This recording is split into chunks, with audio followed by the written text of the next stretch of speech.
Hi, Tony from Old River Hardgoods again. Kind of took a week off from doing videos because I didn't have much to say and I didn't feel like wasting a whole lot of time not saying it.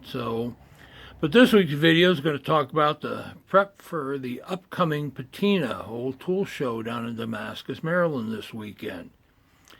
I've got a long history with this show. First time I was there was back in 1995, out tailgating. I was one of like 4 people back then. Of course, nowadays it's pretty massive, both on the outside as well as on the inside. And I'm going to talk a bit about what it takes to load up and get ready to go.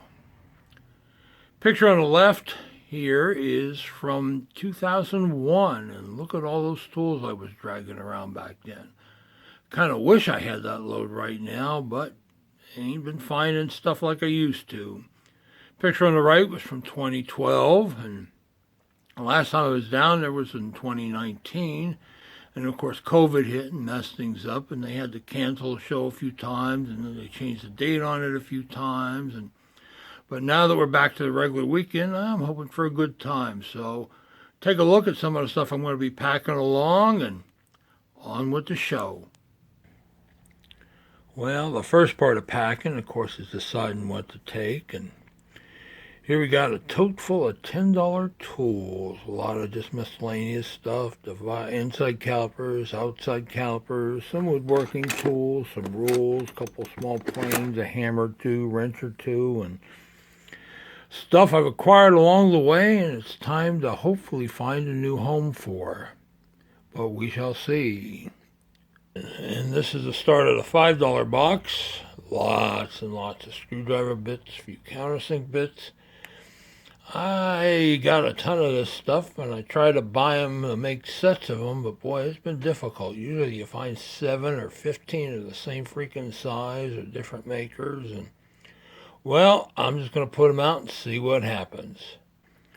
And I've added in a bunch more goodies to this particular box. There's some brace bits I cleaned up, some new old stock Irwin brace bits that I picked up a number of years back, a few Yankee bits on the cards, a blade burnisher, a Stanley All, a Forstner bit. That must have came along for the ride with somebody. Don't know how or why, because I normally don't buy those, but and a few other odds and ends in here. So, hey, $5 a piece.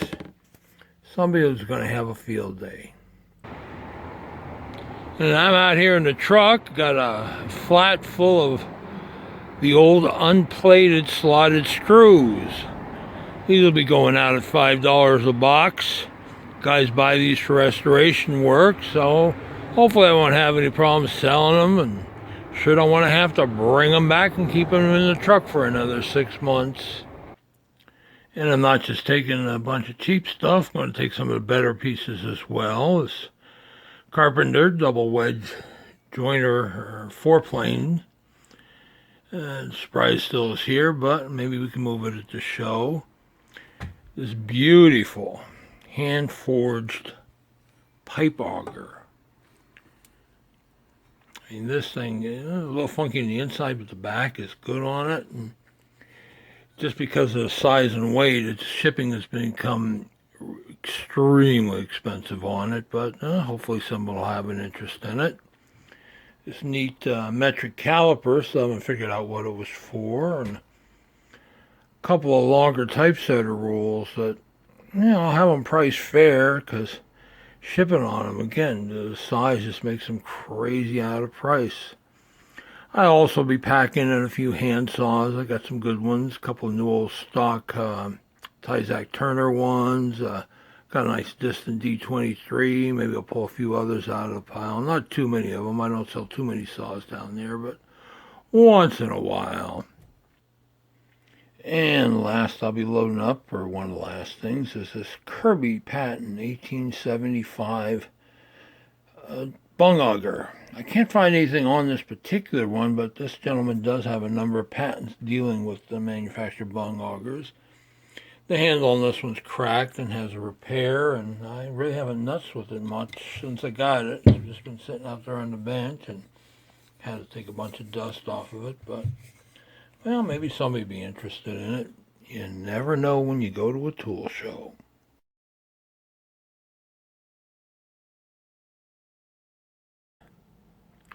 Well, a quick stop on a Saturday morning at a small indoor flea market produced a few items. This place used to have a guy in it that had a lot of good old tools. Sometimes his prices were off the roof, but I sometimes get stuff. But I haven't been there in a long time, and he's no longer around. But one guy had a bunch of you name it type tools there. But I pulled a few goodies out. So got this. Oh, I can't even say it. Mitu Yo-Yo metric vernier caliper, good shape. A Warwood Bell System linesman hammer, rounded peen on it. Warwood was the last maker of these guys. Atta made them, Stanley made them, a couple other places. Big old ball peen. I'm guessing this is about 2.5 pounds headwise, but the handle shot, so I'm going to have to fix that up. Craftsman stonemason hammer, drilling hammer, whatever they want to call them. But it's in pretty good shape, needs a little cleaning. And Ken Smith's paneling hammer. A little rust on the face, but that'll dust off pretty well. I don't see a maker's name other than what's on the handle, so hey, not a great pile, but still it's something to play with. And here we have Sunday's pickings at the flea market. Well, it was about 30 degrees. There were a few more people out today, but still not much stuff. My one regular guys have been having a hard time finding stuff. And, well, you just kind of take what you get. But got a little different hammer there. It's going to lose the handle. I guess it's a tack hammer, riveting hammer, but it's kind of neat.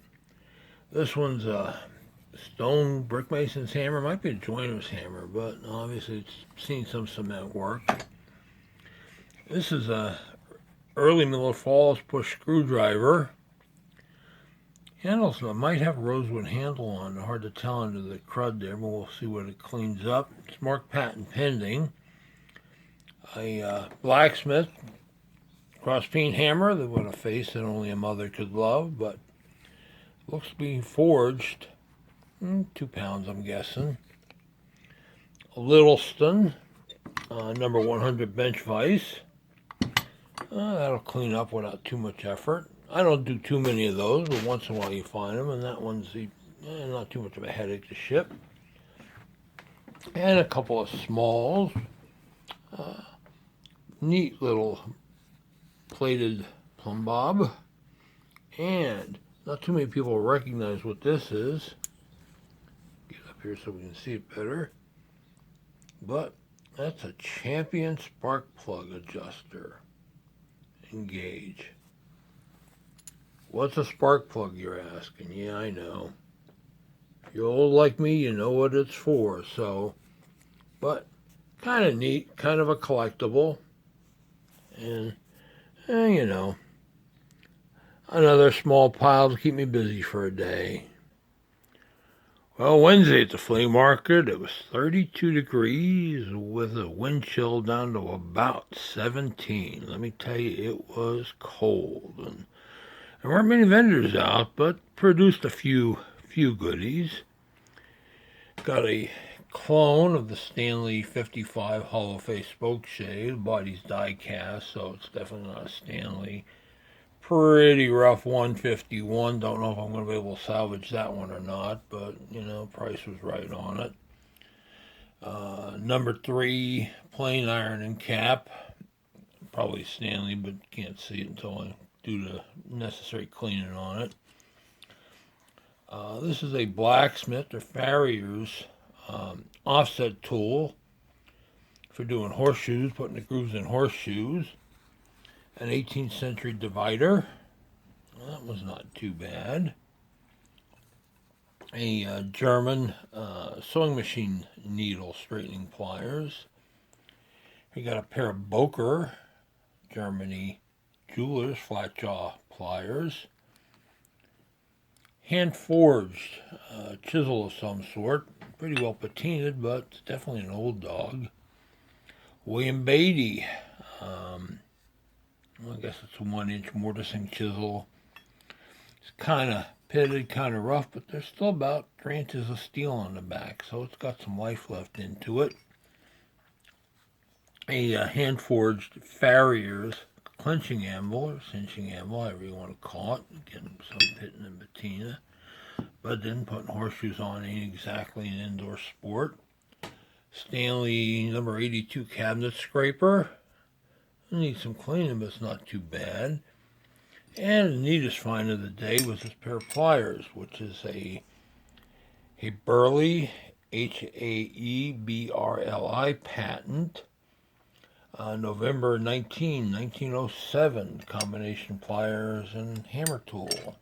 Not too bad on a few spots of rust, so. And not a great pile, but at least there was some volume. Oh, and I forgot to mention this guy. This is a engraving tool handle. Jewelers don't see them too often either. And that's it for this one, folks. If you're going to be down there, make sure you stop by and say hello. And, of course, buy some stuff. The less I take back, the happier I'll be. So, thanks for watching. And if you like what you're seeing, please hit that subscribe button. And bye.